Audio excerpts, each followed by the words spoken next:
Eu quero começar respondendo algumas perguntas que surgiram do seminário que eu dei pela manhã. Primeira pergunta: pastor, o senhor falou que os pastores têm que trabalhar só para a igreja, que a única renda do pastor deve ser da igreja. Lembram? E por que Paulo diz que ele trabalhava com a própria mão fazendo tendas para se sustentar? Uma boa pergunta, não é? A resposta está em 1 Timóteo 5, se você puder anotar, 1 Timóteo 5,18 e 1 Coríntios 9. 1 Timóteo 5,18 e 1 Coríntios 9. Está aí uma boa pregação para você fazer lá na sua igreja. Paulo, ele diz assim: quem trabalha no Evangelho deve viver do Evangelho, mas eu persegui a igreja de Deus, eu não sou digno de ganhar do Evangelho. Olha que coisa linda, coisa profunda. Então Paulo, ele é modelo em muitas coisas, mas ele disse: eu não sou digno de ganhar do Evangelho, porque eu persegui a igreja de Deus. Então Paulo, apesar de trabalhar, ele mesmo fala: eu trabalho muito mais do que muitos apóstolos, mas eu não sou digno de ganhar da igreja, porque eu persegui e matei muitos dos santos de Deus. Aqui tem uma coisa para você pensar,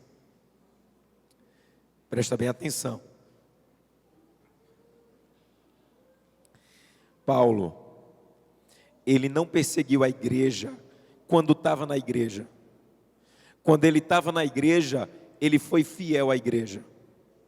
Quando ele estava fora da igreja, ele perseguiu a igreja. E depois que ele se converteu, mesmo assim, ele continuou se sentindo indigno, porque um dia, antes de conhecer a fé, ele criticou e perseguiu a igreja de Deus. Aqui tem uma coisa muito séria para você, líder: não critique a igreja de Deus. Se tem alguma coisa errada na igreja, se você não concorda com alguma coisa que está acontecendo, procure a pessoa e no espírito correto converse com ela. Mas nenhum líder da igreja de Deus deveria pegar o microfone para te criticar a administração, para criticar o ancião, para criticar o pastor. Defenda a igreja de Deus. Paulo um dia perseguiu a igreja de Deus e se sentiu tão envergonhado o resto da vida que ele não se achava digno de ganhar do dízimo. E ele realmente trabalhava com a própria mão, porque um dia, antes de entrar na igreja, ele perseguiu. E tem gente que já está na igreja e continua perseguindo. Então, em nome de Jesus, cuidado em criticar a menina dos olhos de Deus, que é a igreja. Se você vê pastor Josanã fazendo alguma coisa errada e você deixar para lá, você vai ser culpado. Mas se você vê pastor Josanã fazendo a coisa errada e começar a colocar no Facebook, você também vai estar errado. Então, se o pastor Josanã é administrador da igreja e está fazendo alguma coisa errada, você tem que falar com o Facebook? Tem que falar com o WhatsApp? Tem que falar com quem? Chame o pastor Josanã e diga: pastor, o senhor não está agindo correto. Eu vim lhe dizer com toda a educação e com todo o amor: o senhor não está guiando a igreja de Deus de maneira correta. Eu não falei no grupo do WhatsApp da igreja, eu não falei no Facebook, eu estou falando ao Senhor, porque essa é a maneira bíblica. Então, em nome de Jesus, se você não confia na igreja, não seja líder dessa igreja. Se você confia nessa igreja e vê erros, procure a pessoa e chame a atenção. Mas não use a sua função de líder para perseguir a igreja de Deus. Porque Paulo fez isso e mesmo depois se converteu, se sentiu muito culpado. Mais de 10 vezes ele falou nas cartas dele: eu não sou digno, porque um dia persegui a igreja de Deus. Então que Deus tenha misericórdia de quem já é líder, já está na igreja e continua perseguindo a causa. Então, muito cuidado com isso. Segunda pergunta, pastor. 1 Timóteo 5,18 e 1 Coríntios capítulo 9. Todo o capítulo 9 você vai entender. Pastor, me explica melhor, hoje, o que é a casa do tesouro, para onde os recursos da igreja vão? Quem pode me ajudar a responder? O que seria hoje a casa do tesouro, onde os dízimos e ofertas são enviados para lá? A associação.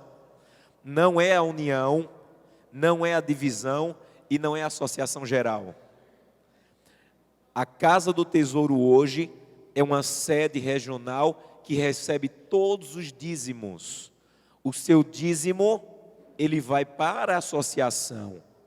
E como a associação não tem como levar para a África, como não tem como levar para o Paraguai, a associação manda uma parte dele para a divisão e a divisão manda para lá.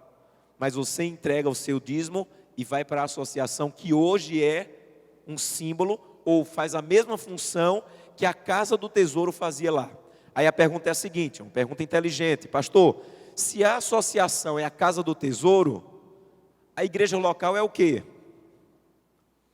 A Bíblia diz que um dia, num sábado, Jesus foi para uma cidade chamada Nazaré fazer o culto, e diz que ele entrou em que lugar? Sinagoga.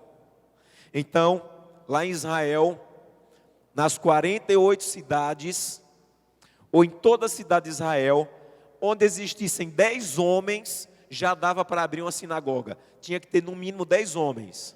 Se tivesse 10 homens, já dava para abrir uma sinagoga. Quer dizer que só tinha 48 sinagogas em Israel? Não, tinham centenas.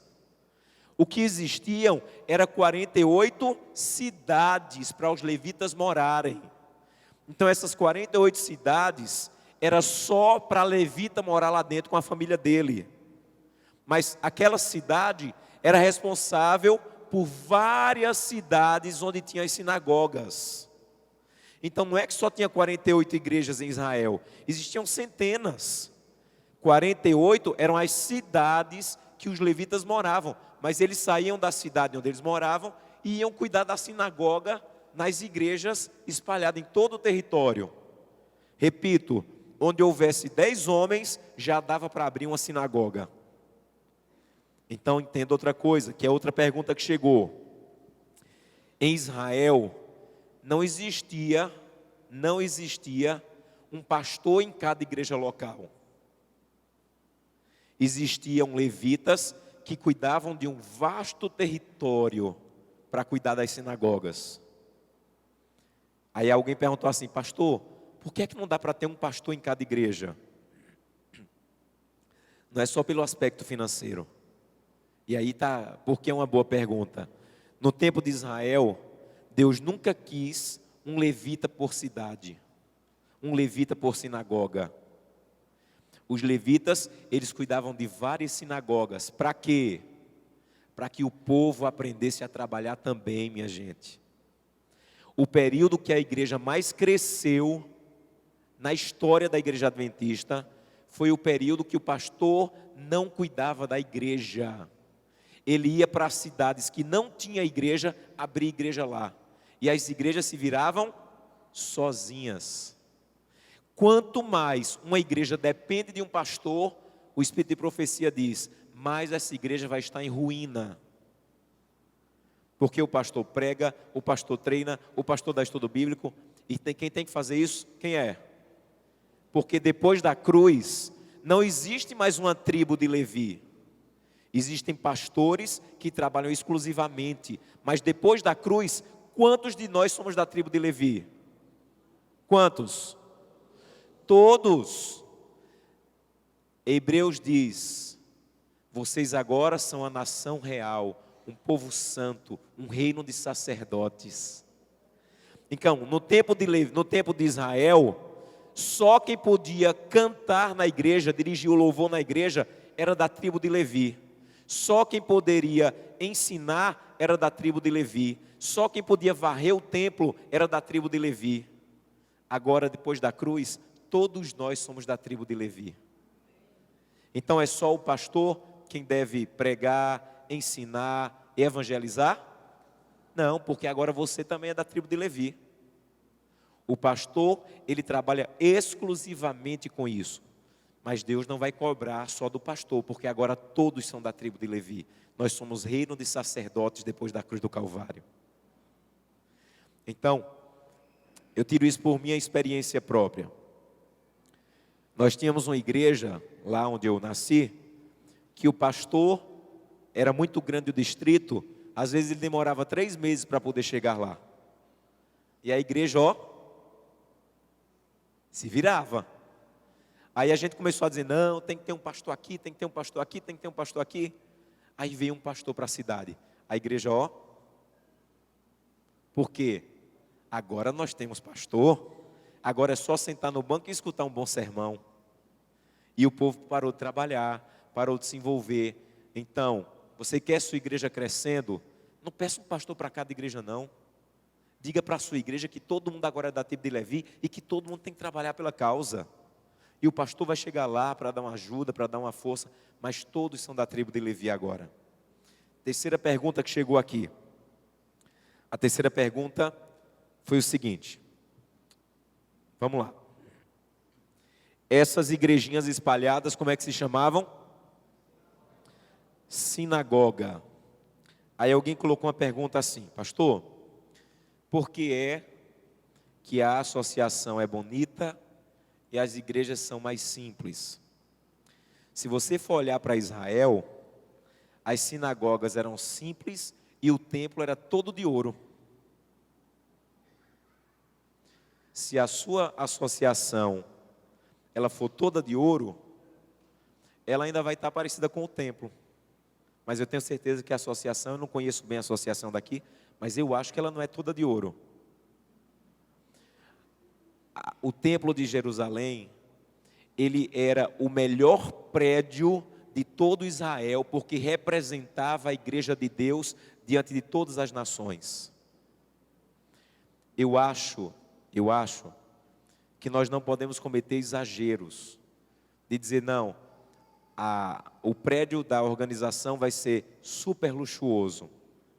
Eu não acho que devem cometer exageros, mas quando você diz, eu quero que a associação seja bem simplesinha, se você olhar para Israel, a casa do tesouro não era nada de simplesinha, era toda banhada de ouro, porque representava a igreja de Deus em todo Israel, em todo o território. Segundo, algumas pessoas perguntaram assim, pastor, por que é que 60% do dízimo ou da oferta fica na igreja local e 40% vai para a associação? Porque no tempo de Israel, também, uma parte da oferta ficava, nós lemos hoje em Deuteronômio, dizendo que uma parte da oferta poderia ser comida lá, no lugar onde eles moravam, na sinagoga, para dividir com as viúvas, para dividir com os sacerdotes. Então, uma parte das ofertas ficava nas sinagogas e outra parte das ofertas ia para a casa do tesouro.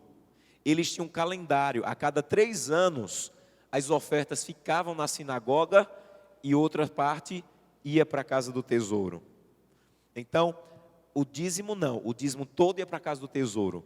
Já a oferta, a cada 3 anos, uma parte dele ficava nas sinagogas, nas igrejinhas.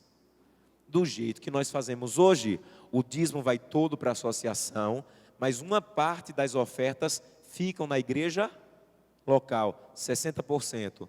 E por que não fica tudo? Porque 40%, tem gente que pensa assim, 60% fica na igreja e 40% vai para a associação. Não, 60% fica na igreja da oferta e dos outros 40%, irmãos, 20% vai para a associação geral para dividir para todo o planeta. E o que é que a associação geral faz com esse dinheiro, com esses 20%? 14% desses 20% que vai para a conferência geral, vai para os projetos da contracapa da lição. Então, 60 fica na igreja local, 20 vai para a associação geral. E dos 20 que vai para a associação geral, quanto por cento vai para o projeto da contracapa da lição? 14. E esses projetos mudam de quanto em quanto tempo? Então, a cada 3 meses, uma parte do mundo recebe as suas ofertas. Então, tem gente que pensa que 40 vai para a associação. Não. 60 fica na igreja e 20 vai para a conferência geral. 14% vai para os projetos da contracapa da lição e os outros 6% vão para projetos permanentes. Por exemplo, Moçambique, todo mês precisa de algum recurso para a igreja não parar. Então, alguns lugares mais carentes, a igreja não ajuda a cada trimestre, a igreja ajuda todo mês, através da sua oferta. Ficou quanto? 60 na igreja local, 20 para a associação geral, ficou quanto? Aí tem gente que pensa que esses 20 vai para a associação. Não. Apenas 70% desses 20 ficam na associação. Os outros vão para a divisão, para a união. O que é que a divisão faz com essa parte que vai para lá? Primeiro, compra Bíblias. Essas Bíblias que nós doamos no evangelismo ou no batismo, é comprado com a soma das ofertas de todos os irmãos da divisão sul-americana. Segundo, a divisão sul-americana pega uma parte desse dinheiro que vai para lá e faz um projeto da ADRA, de emergência. Por exemplo, lembram da tragédia que teve em Mariana? Quando deu aquela tragédia lá em Minas Gerais, a primeira organização não pública que chegou para ajudar foi a ADRA. E a ADRA ficou responsável por ajudar 1.000 pessoas. De onde foi que tirou dinheiro para ajudar as pessoas lá em Mariana? Desse percentual da sua oferta que vai para a divisão sul-americana e fica guardado lá para emergências. Você viu alguém passando uma sacolinha na sua igreja pedindo dinheiro para ajudar em Mariana? Mas a igreja ajudou em Mariana. Como? Porque todo mês uma parte da sua oferta vai para a divisão. Eu fui num país há algumas semanas chamado Equador. E há pouco tempo atrás, teve um terremoto no Equador. Quando acontece um terremoto, uma tragédia natural, a primeira necessidade, sabe qual é? Água. Quando aconteceu o terremoto no Equador, a ADRA chegou com uma semana atendendo as pessoas com água. Alguém aqui passou uma sacolinha na igreja pedindo água para o Equador? Como é que a gente conseguiu dinheiro para levar água para a emergência do Equador? Através da sua oferta, que uma parte dela vai para a divisão. Outra parte vai para a união, para plantar igrejas em lugares aqui na União Sudeste que não tem a presença da igreja. Você sabia que em Minas Gerais tem mais de 200 cidades sem igreja adventista? Então a sua oferta, uma parte dela é usada pela união para plantar igrejas em lugares que não tem a presença da igreja. E aí, uma parte menor vai para a associação. E a associação tem que, cada centavo do que vai para a associação, tem que voltar para as igrejas, em forma de reforma, construção, aluguel e materiais de evangelismo. Então vamos lá, 60% ficou onde? 20% foi para onde? Para a conferência geral. Aí ficou 20%. Uma parte foi para onde? Para a divisão. Outra parte foi para onde? Desses 20%? Para a união. Outra parte ficou na associação. Você acha que essa parte que ficou na associação dá para ajudar em todas as construções de igrejas do campo? Então alguém perguntou, por que é que a associação não ajuda mais a construir e reformar as nossas igrejas? Por um motivo. Porque o recurso que chega lá não dá para todos. Porque não vai todo para lá. Agora, o que chega lá, meus irmãos, todo ele volta para a igreja. Todo centavo de oferta, isso é uma lei, uma praxe que a igreja tem. Todo centavo de oferta precisa voltar para as igrejas, em forma de construção, reforma ou material. Eu não conheço a associação daqui, mas eu vou perguntar na cara e na coragem. Quantos dos tesoureiros aqui, o ancião, sabem que em algum momento chegou o dinheiro da associação lá para ajudar alguma coisa da sua igreja? Quantos aqui já receberam em algum momento? Levanta a mão para eu ver. Em algum momento chegou algum recurso da associação. Como é que chegou o recurso da associação lá? Porque chegou na associação e a associação tem uma comissão que ela determina para onde esses recursos devem ir. Sabe para onde é que eles mandam? A prioridade dessa comissão? Os lugares que mais necessitam. A minha igreja lá, que eu fui pastor, eu disse que era a mais rica financeiramente. Era a que mais mandava oferta. E nós tínhamos uma reforma nessa igreja que ia custar 100 mil reais. Ora, se nós éramos os que mais mandávamos, nós tínhamos direito também de querer ser o que mais o quê? Recebia. Mas minha igreja compreendia as coisas. E quando a igreja começou a dizer, vamos pedir dinheiro à associação, os anciãos disseram, não, a associação tem igrejas mais simples, dá para a gente se virar aqui com os nossos recursos. Vamos tocar o barco e vamos deixar a associação ajudar lugares que precisam mais do que a gente. Mas às vezes, sabe como é que a gente pensa? Eu mando muito, eu tenho que receber muito. O povo de Deus não devia pensar assim. O povo de Deus devia pensar assim, eu mando muito e eu queria que Deus nos ajudasse a mandar mais. Para ajudar mais pessoas, para ajudar mais igrejas, para ajudar mais reformas. Pastor, ok, entendi tudo, mas a minha igreja continua precisando de dinheiro. Entendi tudo que o senhor explicou aí. Mas a minha igreja tem reforma que não consegue terminar. A minha igreja tem um ar-condicionado que não consegue pagar. A minha igreja tem a zeladora que não consegue pagar. Como é, pastor, que nós vamos ter dinheiro para a igreja local? Aí aqui é o que eu vou explicar para você agora. De onde devem vir os recursos para as necessidades da igreja local? Primeiro, antes de dizer de onde deve vir, eu quero que você entenda de onde não deve vir. Primeira coisa, de onde não deve vir? Dos dízimos. Ellen White tem várias citações no Conselho sobre Mordomia que diz: o dinheiro da igreja local, a manutenção da igreja local, não deve provir dos dízimos. Por que, Senhor? Por que o dízimo não pode ficar na igreja local? Primeiro, porque não acontecia aqui isso em Israel. Segundo, porque Deus decidiu desse jeito. Então se esforce, busque a Deus, vá para o céu e pergunte a Ele quando chegar lá: Senhor, por que não podia ficar o dízimo lá para a minha igreja local? Ele vai lhe explicar melhor do que eu, porque foi Ele que decidiu que seria assim. Segunda coisa que não pode, ou segunda, de onde não deve vir, segundo lugar que não deve vir dinheiro para a igreja local, de métodos egoístas, materialistas e consumistas. Vamos lá. Por favor, não fique ninguém chateado comigo. Por favor. Mas eu preciso falar isso para vocês.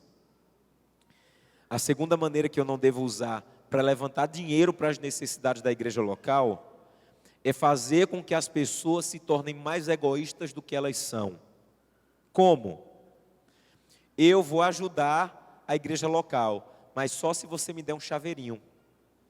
Então você me vende alguma coisa e aí eu vou ser estimulado para ajudar a igreja local. Eu vou vender bolo, vou vender pastel, vou vender coxinha, vou vender pano de prato, para que os irmãos se sintam estimulados a ofertar. Eu não devo ofertar porque sou estimulado, eu devo ofertar porque amo a causa de Deus.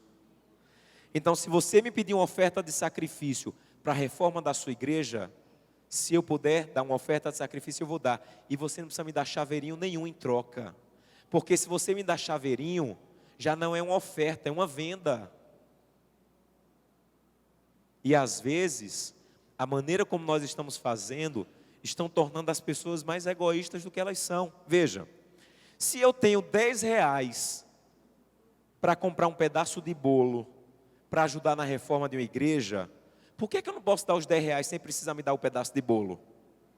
Se eu tenho 10 reais para ajudar o desbravador a levar os meninos para o Campori, por que o desbravador tem que me dar um pastel para eu poder ser estimulado a dar os 10 reais para ajudar os meninos a ir para o Campori?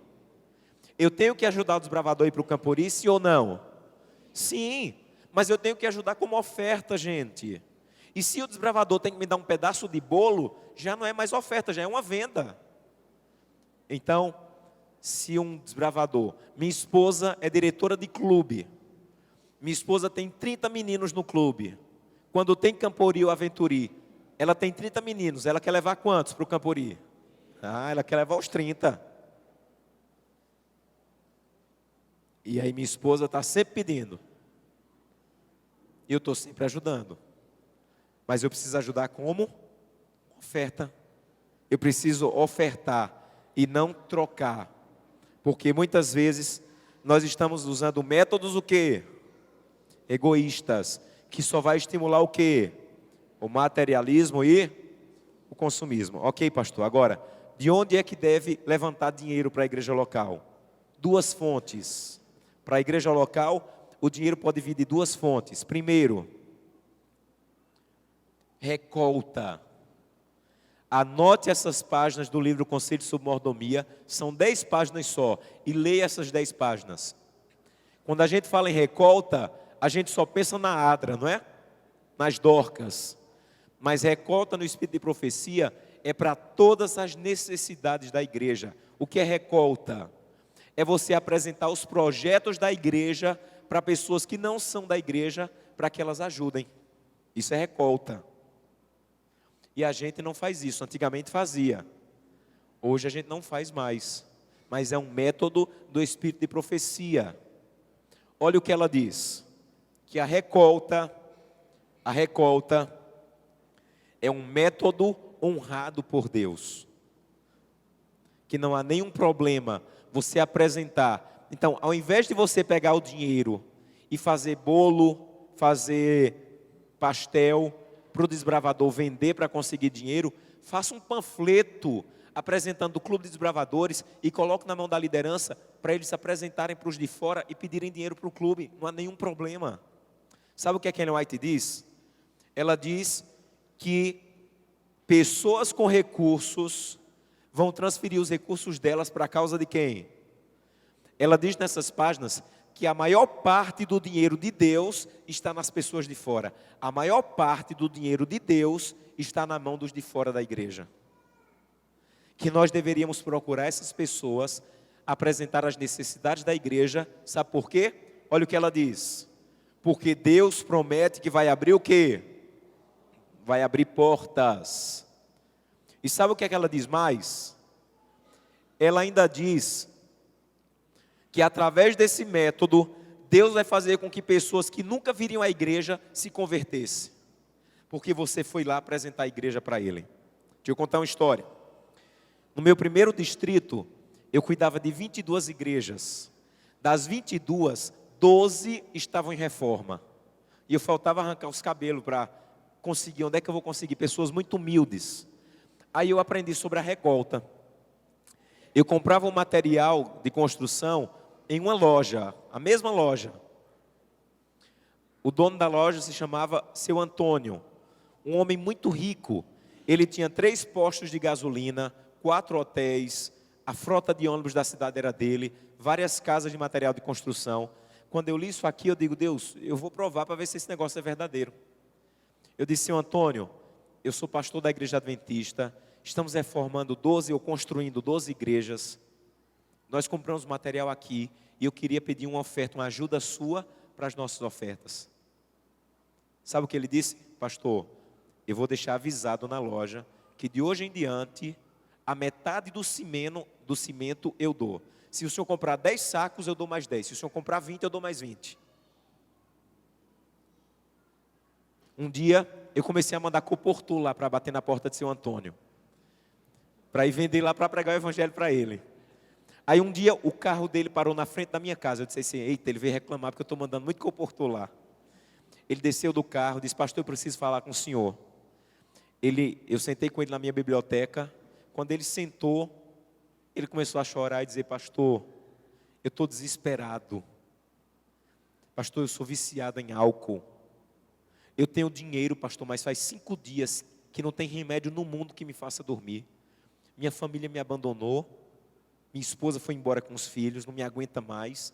e eu estou morando em um dos quartos do hotel. Pastor, eu preciso de paz, por favor, me ajude. E eu disse, seu Antônio, eu não tenho paz para lhe dar, mas eu sei quem tem. E se o senhor reservar um momento por dia para estudar a Bíblia, eu vou lhe apresentar a quem tem paz para lhe dar. E 5:30 da manhã, a único horário que ele tinha livre, 5:30 da manhã, eu comecei a dar estudo bíblico para seu Antônio. E algumas semanas depois, a família voltou, ele parou de beber e continuou estudando para se preparar. Felizmente, pela quantidade de coisas, de decisões, ele não tomou a decisão pelo batismo, mas conhece a verdade. Essa era a minha parte. Sabe como eu fiz isso? Através da recolta. Eu fui lá apresentar a igreja. E Ellen White diz, muitos ricos que não conheceriam a igreja de nenhuma maneira, vão conhecer quando você levar as necessidades da igreja para ele ajudar. Então, qual é o primeiro método para eu conseguir recursos para a igreja local? Qual é? Recolta. Segundo método, a oferta da igreja. Quando a gente fala de pacto, alguém perguntou o que é pacto? Pacto é um compromisso financeiro que eu faço de devolver uma oferta percentual. Isso é pacto. Então, quando eu devolvo essa oferta percentual, 60% dela fica na igreja local e os outros 40% vão para a igreja ao redor do mundo, como eu acabei de explicar agora há pouco. Então, pacto é um compromisso financeiro que você tem de devolver uma oferta a Deus. Como é que o pacto deve ser feito? Olha o que a Bíblia diz. Como é que o pacto deve ser feito? A outra pergunta que chegou. Pastor, como é que eu faço para transmitir esse material para a minha igreja? Todos esses PowerPoints vão estar com o seu pastor distrital e você pode combinar com ele de como passar isso aqui para a sua igreja. Sabe por que o pastor Jefferson chamou você? Porque você é capaz de transmitir isso para a igreja, tá bom? Então, que Deus abençoe para você transmitir isso para a igreja. Agora, olha o que diz aqui.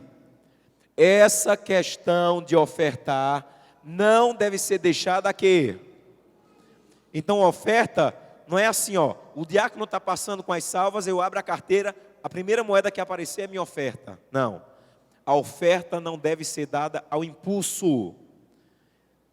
Deus nos deu instruções claras a esse respeito. Ele determinou os dízimos e ofertas como indicadores do nosso quê? Compromisso. E que devemos ofertar de maneira o quê? Regular e o quê? Então vamos lá.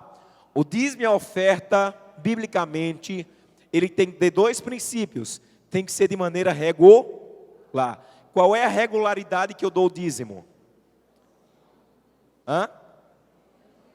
É toda semana? É a cada 15 dias? Qual é a regularidade que eu devolvo o dízimo e a oferta? De acordo com as minhas rendas. Então, se eu tenho uma renda mensal, a regularidade do meu dízimo deve ser o quê? Mensal. Só que é só o dízimo? É também o quê? Então, se a renda, deve haver dízimo e oferta, não só dízimo. Então, a regularidade do dízimo e da oferta é a medida que eu recebo a minha renda. Vamos lá. Eu fui pastor de uns irmãos que moravam na roça. E eles plantavam lá e colhiam 2 vezes por ano só 2 vezes por ano. Então, eles só tinham renda 2 vezes por ano. Eles só devolviam dízimo 2 vezes por ano. Eles eram regulares? Eles eram dizimistas regulares? Mas eles só devolviam 2 vezes por ano. Mas eles só tinham renda 2 vezes por ano.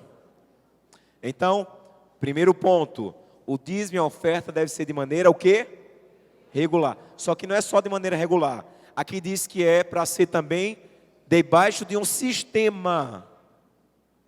Qual é o sistema que Deus escolheu para eu devolver o dízimo e a oferta? Qual é o sistema? A porcentagem. Então, a regularidade é de acordo com as entradas. E o sistema é porcentagem. Qual é a porcentagem do dízimo? quem foi que escolheu essa porcentagem? Mas a oferta eu dou o que eu quiser. Ela também tem que ser abaixo do sistema de Deus, que também é porcentagem. Só que quem escolhe a porcentagem da oferta? Vamos ver se isso é bíblico? Vamos lá. Vamos ver se isso é bíblico. Zaqueu queria colocar em ordem as finanças dele. E aí ele viu que estava todo errado. Aí ele disse assim: eu vou dar qualquer coisa para colocar minha vida financeira em ordem. Foi isso que ele disse? Ele seguiu o sistema de Deus. Ele escolheu uma porcentagem. Qual foi a porcentagem que Zaqueu escolheu? 50%. Porque ele sabia que esse era o sistema de quem? De Deus. O sistema de Deus é o de porcentagem. Outro exemplo. A viúva pobre lá que Jesus estava na igreja. Vejam, a Bíblia diz assim: ela deu mais do que quantos? Do que todos. Gente, aqui está errado. Não pode. Como é que os homens estavam dando sacos de dinheiro e aquela viúva só deu 2 moedas e deu mais do que os outros? Ela deu mais do que os outros? No sistema de Deus ela deu. Porque a Bíblia diz, eles estavam dando o que sobrava. E ela escolheu uma porcentagem. Qual foi a porcentagem que ela escolheu?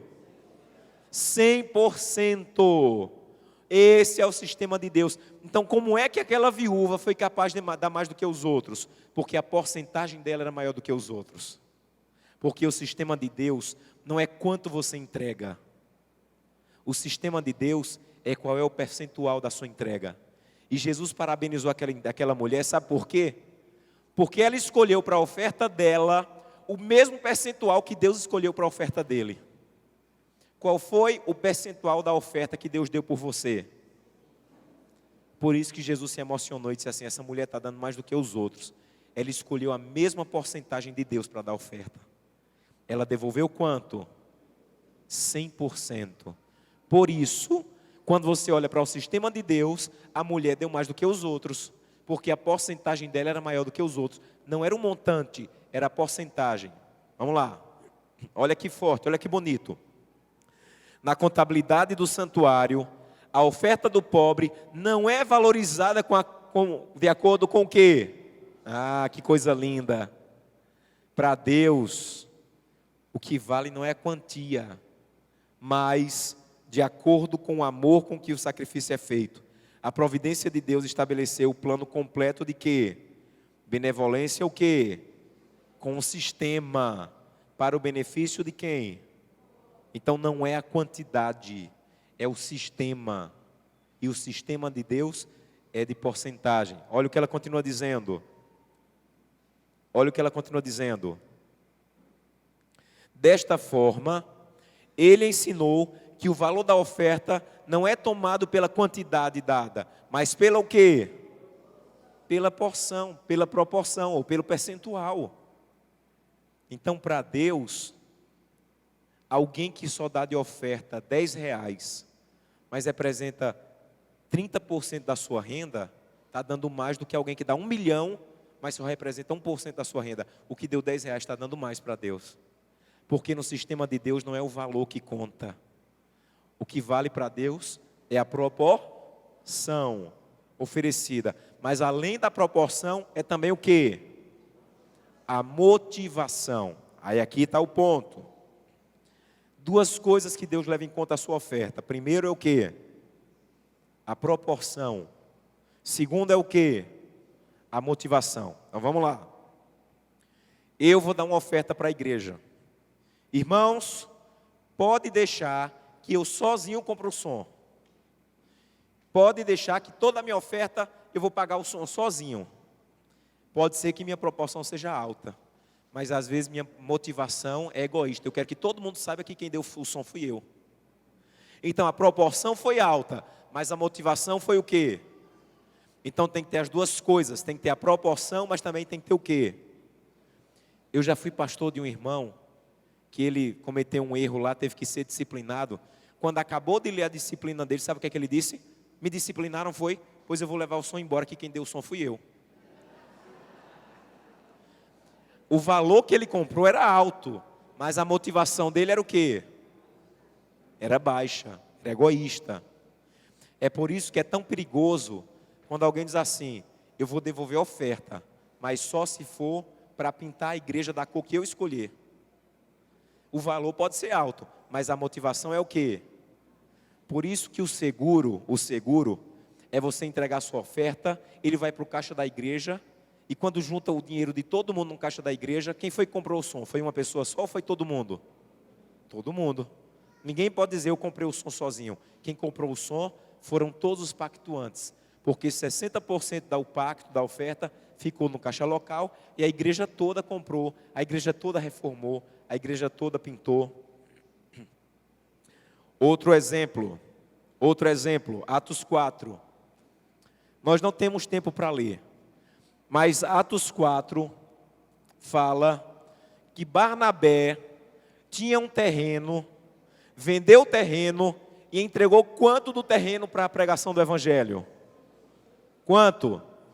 Qual foi a porcentagem que diz lá? Lá diz assim: todo o valor do terreno Barnabé entregou.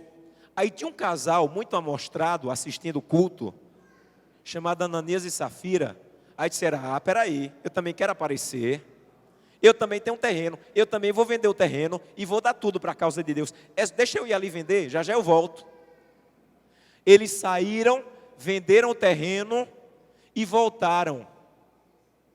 E morreram. Vamos lá. Qual foi a falha de Ananias e Safira? Eles deixaram de dar oferta? Não, eles deram oferta. Onde foi que Ananias e Safira erraram? Eles erraram porque disseram que ia dar 100% e não entregaram 100%. Então, o erro de Ananias e Safira não foi que eles não deram oferta, eles deram oferta. Lá está dizendo, Atos 5. Depois de falar de Barnabé, já começa a falar Ananias e Safira. Eles não falharam em ofertar. O problema deles foi que eles haviam prometido um percentual de 100% e tiveram medo de fazer o que disseram. E não entregaram a Deus o que prometeram. Então, onde foi que Ananias e Safira erraram? Eles não seguiram o sistema de Deus. Vamos revisar? O dízimo e a oferta deve ser, primeiro... vou começar de novo. O dízimo e a oferta deve ser primeiro o quê? Regular. Regular quer dizer o quê? Cada vez que eu tenho renda, eu devolvo o dízimo e a oferta. Mas deve ser também sistemático. E qual é o sistema de Deus? Porcentagem. Quem escolhe a porcentagem do dízimo? Deus. Quem escolhe a porcentagem da oferta? Você, o adorador. Eu tenho em casa o costume de ensinar para os meus filhos, isso aqui que eu estou ensinando para vocês, eu ensino para os meus filhos. E lá em casa, os meus filhos têm cada um, eu tenho 2 filhos. A menina tem 10, o menino tem 9. E há um tempo já atrás, os 2 têm 3 cofrinhos. Um é do dízimo, outro é do pacto, e outro cofrinho é para eles aprenderem a poupar, a guardar dinheiro. Porque tem pai que dá mesada para o filho e deixa o filho estourar o dinheiro todo. E o filho pensa que tem uma máquina de dinheiro dentro da carteira do pai. Então lá em casa a regra é a seguinte: depois que separar o dinheiro do dízimo e separar o dinheiro do pacto, e eles decidiram que o pacto deles ia ser o mesmo do dízimo. Então eles devolvem 10% de dízimo e 10% de pacto. E aí o terceiro cofrinho, eles têm que poupar para comprar o presente do dia da criança com o dinheiro que eles conseguiram guardar. Então, no dia da criança, eu não dou um centavo para presente. Eles têm que aprender a guardar para comprar o presente do dia da criança com o dinheiro que eles juntaram. Se ele gastar o dinheiro todo, não tem problema, mas também no dia da criança não tem presente. Um dia eu estava com o Samuel e ele viu uma máquina daquelas bolinhas que pulam. Papai, eu quero comprar. Eu disse: pode comprar, mas é com o seu dinheiro. Aí ele, esperto, malandro, disse assim: mas eu não trouxe. Eu digo: eu empresto. Emprestei para ele. Quando voltei para casa, nem entrei em casa, já disse assim: vai lá no cofrinho e me pague. E ele foi gastando dinheiro, gastando. No dia das crianças, a irmã comprou um presente bom e ele comprou um presente de R$ 7, que foi o que sobrou. Então eu entro com os meus filhos no shopping, eles podem comprar o shopping todo, mas desde que seja do dinheiro deles. Aí um dia, o nosso pastor lá, da igreja que nós frequentávamos, disse assim: irmãos, nós vamos fazer uma grande reforma na igreja, e eu queria que vocês dessem uma oferta de sacrifício. Não é do dízimo e não é do pacto, é uma oferta de quê? De sacrifício. Fora o dízimo e fora a sua oferta regular, o seu pacto, se Deus tocar o coração de alguém, eu queria que vocês dessem uma oferta de sacrifício para a construção. Eu não estava em casa nesse dia, mas minha esposa me disse que Glenda chegou em casa e disse: mamãe, eu vou ajudar lá na reforma da igreja.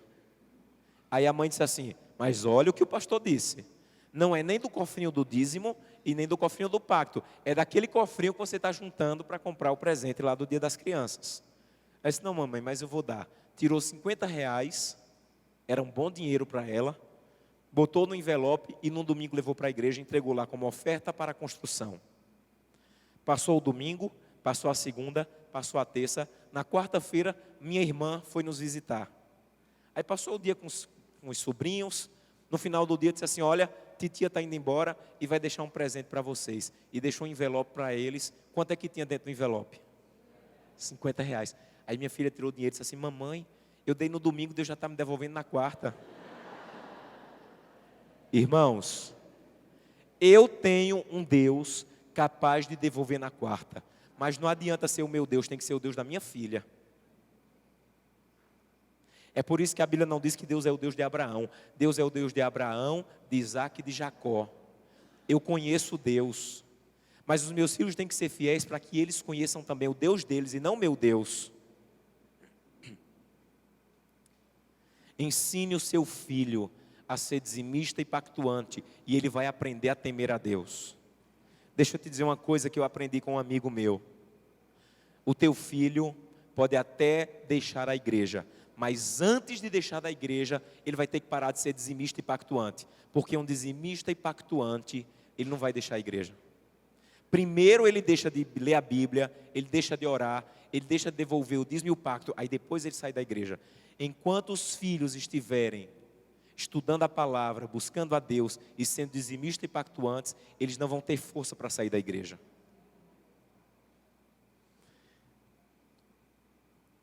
O Samuelzinho, meu filho, estava lá um dia querendo juntar R$ 200 no cofrinho dele do presente. Ele queria comprar uma bicicleta e queria juntar R$ 200. E ele tinha uns 150. Aí outro dia minha irmã foi lá de novo, uma tia abençoada, e deu R$ 50. Quando ele somou que os 150 que ele já tinha, com os 50 que ele ganhou, ia dar 200, ele começou a gritar de alegria. Aí com mais 2 minutos ele começou a chorar. Eu disse: Samuel, por que você está chorando? Eu vou ter que devolver o dízimo, minha oferta vai descompletar os 200. Quando ele calculou que quando tirasse o dízimo e a oferta dos 50, não ia ser mais 200, botou para chorar. Aí eu disse: Samuel, você não está querendo devolver o dízimo não? Não, papai. Eu digo: então vamos ali no quarto, a gente vai se ajoelhar, e você vai dizer: Deus, eu não quero devolver o dízimo, eu não estou com vontade de devolver o dízimo, eu não estou com vontade de... Nós vamos dizer isso agora para Deus. Aí você vai dizer: Deus, eu não estou com vontade de devolver o dízimo, eu não gosto de devolver a oferta. Então Deus, por favor, faz o seguinte, não deixa nunca mais que tia Tata me dê dinheiro, porque se ela não me der dinheiro, eu não vou ter que devolver. Ele disse: não, papai, assim eu não quero não. Eu disse: mas Samuel, vai ser bom. Se tia Tata nunca mais lhe der, nunca mais você vai ter que passar por isso. Se nunca mais tia Tata lhe der, nunca mais você precisa devolver o dízimo. Então diga a Deus: Deus, eu não quero devolver dízimo, eu não gosto. Então, por favor, Senhor, não deixa a tia Tata me dar dinheiro mais não. Ele disse: não, papai, eu não quero fazer essa oração não. Tem muita gente que precisa ir para o quarto e precisa se ajoelhar e dizer: Deus, eu não gosto de devolver dízimo, Senhor. Eu não gosto de devolver a oferta. Então, Senhor, por favor, faz o seguinte: me faz perder o emprego, Senhor. Me deixa desempregado, porque se eu não ganhar, eu não vou ter que devolver dízimo, Senhor. Eu não gosto de devolver, eu não gosto de devolver a oferta. Então, Santo Deus, por favor, não me dá nada não. Mas enquanto o Senhor estiver te abençoando, reconheça a mão do Senhor na sua vida. Meus irmãos, um dia eu devolvo o meu dízimo e a minha oferta na frente dos meus filhos. Eu coloco dentro do envelope, eles me ajudam a contar. E um dia, meu pai me deu uma ajuda. Eu recebi lá o 13º, o salário. Eu sei que quando eu somei tudo, dízimo e oferta, estava dando uns R$ 1.500. Aí meus filhos ficaram impressionados. Papai, o senhor vai dar tudo isso aqui? Aí eu disse a eles, meus filhos, vocês não sabem como eu estou triste de entregar só R$ 1.500. Eu queria estar devolvendo o dízimo agora de R$ 10.000. Eles disseram, por quê? Eu disse, porque se eu estivesse devolvendo o dízimo de 10.000, é porque Deus tinha me dado quanto? Eu estou triste de estar devolvendo só esse pouquinho aqui. Eu queria estar devolvendo, era R$ 10.000, porque se eu estou devolvendo R$ 10.000, é porque Deus já me deu quanto? Sabe o que Ellen White diz? Olha que coisa linda. Olha que coisa linda. Aqui tem mais, não vai dar tempo, mas eu quero terminar com esse último. No Antigo Testamento também a mesma coisa, era proporcional, você vai ver aqui no PowerPoint. Mas eu quero terminar com essas citações. Se todos os que professam a verdade, se todos derem o dízimo ao Senhor e ofertas, haverá o quê? Por que é que está faltando dinheiro na igreja local? Porque nem todos estão ainda devolvendo os dízimos e as ofertas. Deixa eu te dizer uma coisa. Vai ter abundância na igreja local, não é quando a missão, a associação mandar mais. Segundo essa citação, vai haver abundância na igreja local quando nós formos fiéis dizimistas e fiéis ofertantes. A causa de Deus não mais vai depender de quê? Doações incertas, feitas por o quê? Por impulso, e que variam segundo o quê? Os mutáveis sentimentos do homem. Irmãos, se vocês não deram uma oferta agora direcionada, vai cair o telhado na cabeça de vocês. São ofertas dadas por impulso. São ofertas que variam de acordo com o sentimento. Ah, eu gosto desse departamento, mas não gosto daquele. Então eu só vou dar para esse departamento, não vou dar para aquele. Não é com base no sentimento. Aí ela diz. Aí ela diz assim, ó. Quanto mais ansioso deveria estar cada fiel mordomo, quanto ao fazer o quê? Aumentar o percentual ou a proporção das suas dádivas. Então, qual deveria ser minha ansiedade? Senhor, eu devolvo 3% de ofertas. Eu queria ter tanta confiança no Senhor para passar a devolver 4% das minhas ofertas. A nossa ansiedade deveria ser em aumentar a proporção do que nós entregamos à causa de Deus. Que Deus abençoe vocês. Que de maneira muito clara e poderosa, vocês tenham sabedoria primeiro de viver isso e depois de compartilhar isso para a igreja. Deixa eu compartilhar um milagre com vocês. Na hora do almoço, e eu preciso testemunhar isso. Na hora do almoço, eu disse ao pastor Jefferson, pastor, eu não tenho mais condições de falar, minha voz não está saindo. E eu estou falando aqui há 40 minutos e vocês estão me ouvindo. Eu tenho certeza que quando eu sentar ali, minha voz vai apagar de novo. Porque Deus, Ele deu um milagre até esse momento. Feche seus olhos, vamos falar com Deus. Querido Pai, muito obrigado pela oportunidade de mais uma vez expor esse tema para a igreja. Que o que eu não consegui falar com minhas palavras, que o Senhor ajude a esclarecer. Mas que cada um tenha entendido aqui a maneira bíblica de fazer as coisas. E que nós possamos estabelecer o nosso pacto e ensinar para a igreja. É o que nós te pedimos em nome de Jesus. Amém.